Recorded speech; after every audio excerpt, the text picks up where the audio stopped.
শীতকাল মানেই হচ্ছে ভর্তা। শীতকালে এমন একটা ভর্তা না খেলে আসলেই মিস করবেন। সবসময় মাছ মাংস খেতে ভালো লাগে না। মাঝে মাঝে এমন ভর্তা হলে পেট ভরে ভাত খাওয়া যায়। সালামু আলাইকুম, welcome back to my channel. শুরু করি মোর রেসিপি। প্রথমে আমি টমেটোগুলো ভালো করে ধুয়ে তারপর মাঝখানে আর আলাদা করে দুইটা কাট করে নিয়েছি, ঠিক মাঝখানে করে কেটে এভাবে ফ্রাই প্যানে বসিয়ে দিয়েছি। একটা একটা এভাবে বসিয়ে দিচ্ছি, কাঁটাটা নিজের দিকে দিয়ে তারপর রসুন দিয়ে দিচ্ছি কয়েকটা। রসুনটা দিলে খেতে অনেক ভালো লাগে। তারপর কয়েকটা আস্ত গোটা কাঁচামরিচ দিয়ে দিলাম একসাথে, যাতে হয়ে যায়। এবার প্রায় হয়ে এসেছে, দেখেন চামড়াটা উঠে যাচ্ছে। ঠান্ডা হওয়ার পরে আমি চামড়াটা নিয়ে ফেলতেছি, টমেটোর এক্সট্রা আলাদা চামড়াটা এমনিতে উঠে যাচ্ছে। দেখেন কত সহজে। বেশ সবগুলো পরিষ্কার করা শেষ, পরিষ্কার করে নিয়েছি চামড়াগুলো। এবার টমেটোগুলো একটা প্লেটে নিয়ে নিচ্ছি।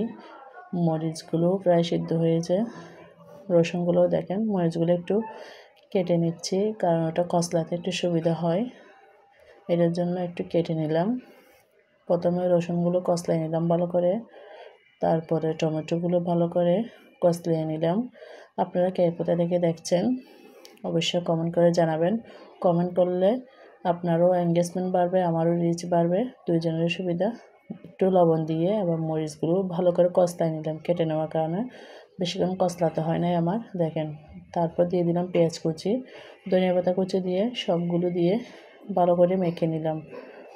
মাখা শেষ, এবার সরিষার তেল দিয়ে দিব। ভর্তার মধ্যে সরিষার তেল ছাড়া কিন্তু অসম্পূর্ণ।